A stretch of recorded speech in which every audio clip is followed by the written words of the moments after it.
recommended po nila ay malunggay. Welcome to Bohol! At nandito po tayo sa The Buzz. Pero hindi chismisan ito ha. Kakain tayo ng The Buzz Ice Cream. Pinagmamalaki po nilang ice cream na merong pulot o yung tinatawag nilang honey na galing syempre sa mga bees. Kaya tingnan po natin. Bong Revilla po, number 11 sa balota. Ayan po ang The Buzz Ice Cream, 90 pesos per scoop at ang daming flavor. May avocado, dragon fruit, salted caramel, malunggay, melon, guyabano, may charcoal. Ano kayong lasa nun? Mango, buko, chocolate, durian, ube, spicy, ginger at peanut kisses. Ano kaya ano yung recommended nyo, ate? Recommended po nila ay malunggay. So ang titikman ho natin ay malunggay. Malunggay.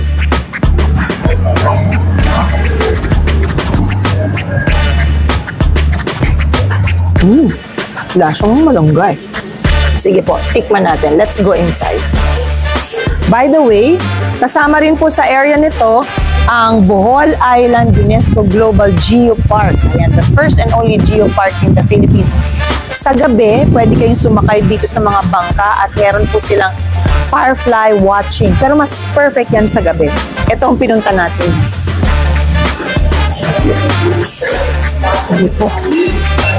Kasama namin po si Mayor Puresa ng bayan ng Balilihan. Balilihan. Ayan. Earlier, nandito kami dahil 65th birthday ni Kong Edgar Chato. At siya ang may bahay, tinutour niya tayo. So, tikman ho natin yung masarap na The Buzz Bee Ice Cream. Yes. So, iba-ibang flavors na gawa talaga by the owner, Vicky Sandage. She made dishes which were honey-based. Okay. So, that's how she started. O, tingnan nyo na. Kasaba yung apa, o. So, ito na po ang malunggay with cassava cone. Ayan.